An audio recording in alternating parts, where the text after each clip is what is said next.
मेरे प्यारे विद्वान साथियों, मैं नीरज कुमार विश्वास आपके इस अपने YouTube चैनल मेंशन स्टडी में आपका स्वागत है। तो चलिए आज हम बात करने वाले हैं क्लास 12 बिहार बोर्ड हिस्ट्री के कुछ महत्वपूर्ण क्वेश्चन, जो कि एग्जाम के दृष्टिकोण से आपका काफी महत्वपूर्ण क्वेश्चन है, जो कि प्रैक्टिस सेट आपका एक है। यहीं से आप आपका डेली प्रतिदिन प्रैक्टिस सेट स्टार्ट करते रहेंगे। तो चलिए पहला क्वेश्चन आपके सामने स्क्रीन पर है। सिंधु घाटी सभ्यता को किस श्रेणी के अंतर्गत रखा गया है? तो ऑप्शन नंबर यहाँ पर एक का बी करेक्ट आंसर है, आदि ऐतिहासिक काल में रखा गया है।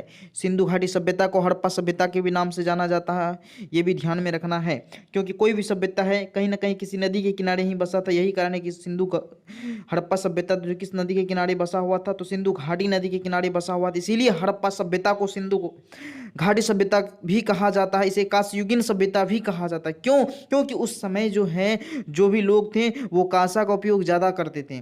कांसा कैसे बनता है? तांबा प्लस 3 को मिलाने से कांसा का निर्माण होता है, और वो कला हड़प्पावासी में था। ठीक है, तो इसीलिए वे लोग ज्यादातर किसका उपयोग करते थे? कांसा का उपयोग करते थे। इसीलिए इसे हड़प्पा सभ्यता को कांस्ययुगीन सभ्यता भी कहा जाता है।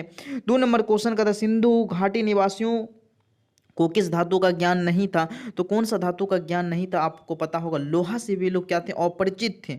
लोहा का ज्ञान नहीं था। बाकी बात सोना चांदी तांबा ये सब का ज्ञान था, लेकिन लोहा से वो क्या थे? अपरिचित थे। Option C. चलिए नेक्स्ट क्वेश्चन कह रहा है आपका, कालीबंगा कहाँ स्थित है? कालीबंगा जो है वह कहाँ स्थित है? तो आपको पता होगा कालीबंगा आपका कहाँ पर स्थित है। तो ऑप्शन नंबर यहाँ पर आपका 3 नंबर क्वेश्चन, राजस्थान में है। लोथल बोलेगा तो गुजरात में। कालीबंगा कहाँ है? राजस्थान में है। लोथल बोलेगा तो गुजरात में बोलेगा। ठीक है, चलिए नेक्स्ट क्वेश्चन की हम लोग बात करते हैं। भारतीय उपमहाद्वीप की पहली सभ्यता का विकास हुआ था? तो यहाँ पर option number C correct answer है, सिंधु के मैदान में हुआ था। भारत उपमहाद्वीप की पहली सभ्यता का विकास कहाँ हुआ था? सिंधु के मैदान में हुआ था। चलिए नेक्स्ट क्वेश्चन कह रहा है, हड़प्पा की बस्तियों की खुदाई, हड़प्पा की बस्तियों की खुदाई की थी? तो 5 का option number D correct answer है।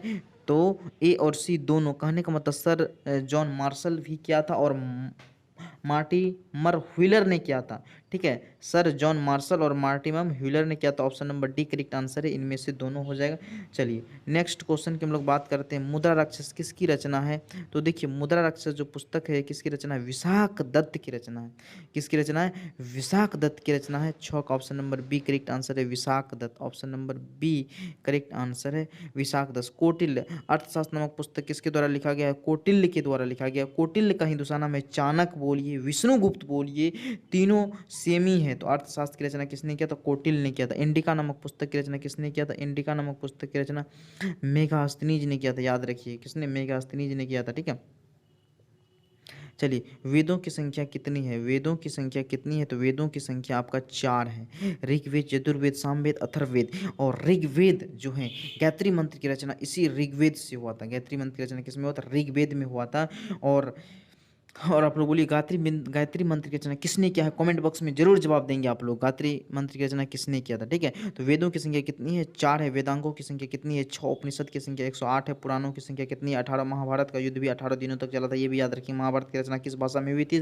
तो संस्कृत भाषा में हुई थी। महाभारत की रचना किसने किया था? महर्षि वेद व्यास ने किया था, जबकि रामायण की रचना महर्षि वाल्मीकि ने किया था। चलिए नेक्स्ट क्वेश्चन, अशोक किस वंश का शासक था? अशोक जो है किस वंश का शासक था? तो 8 नंबर क्वेश्चन का ऑप्शन नंबर यहाँ पर आपका बी करेक्ट आंसर है, मौर्य वंश का शासक था। मौर्य वंश की स्थापना किसने किया था? चंद्रगुप्त मौर्य ने किया था। किसके बल पर किया था चंद्रगुप्त मौर्य? तो चाणक्य कौटिल्य के बल पर किया था, क्योंकि उनका प्रधानमंत्री के तौर पर कौन थे? चाणक्य, जो कि काफी बुद्धिमान व्यक्ति थे। चाणक्य जिन्होंने अर्थशास्त्र नामक पुस्तक की रचना की थी, चाणक्य ने। ठीक है, याद रखिए गुप्त वंश की स्थापना श्रीगुप्त ने किया था, ये भी ध्यान में देना है।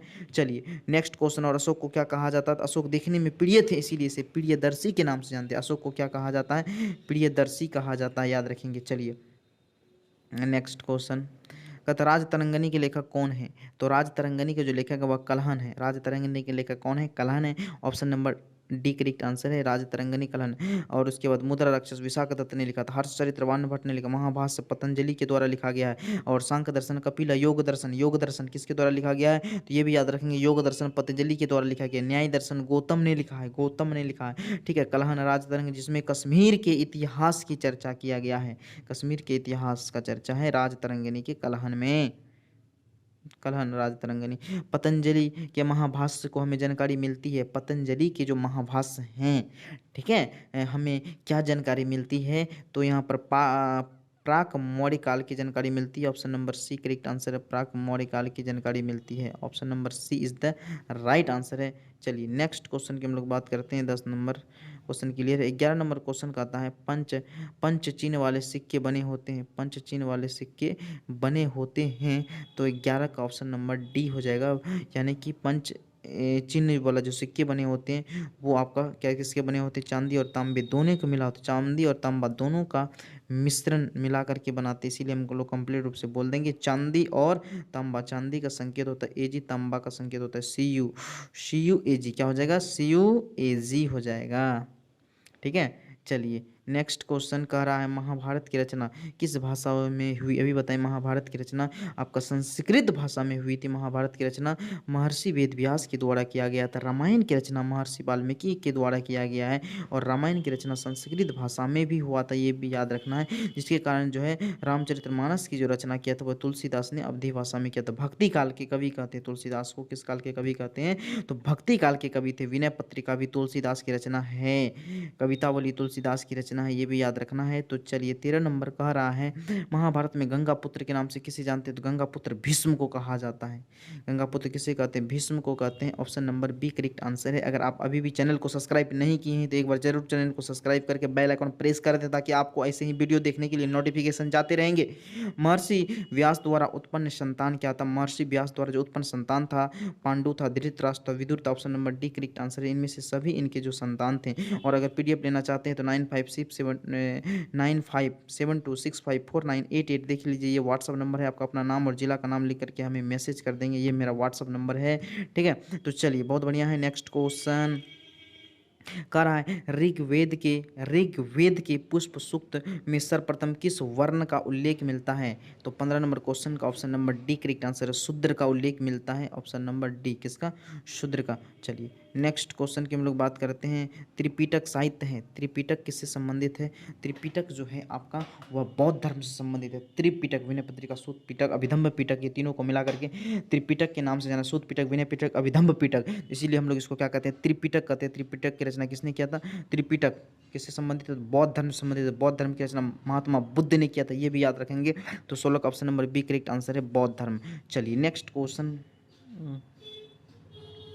17 नंबर क्वेश्चन का था हीनयान और महायान, हीनयान और महायान संप्रदाय किस धर्म से संबंधित है, हीनयान और महायान जो संप्रदाय हैं वह किस धर्म से संबंधित हैं, तो आपका 17 नंबर क्वेश्चन का option number B correct answer है, बौद्ध धर्म। हीनयान और महायान किससे संबंधित है, तो बौद्ध धर्म से संबंधित हैं।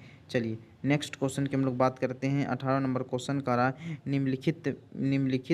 निम्नलिखित विद्वानों में से कौन सा सर्वप्रथम भारत आया था, कौन सा विद्वान सर्वप्रथम भारत आया था। 18 नंबर क्वेश्चन का ऑप्शन नंबर यहाँ पर आपका डी करेक्ट आंसर है, फायान भारत आया था। कौन आया था, फायान। 18 का option number D correct answer है, ठीक है।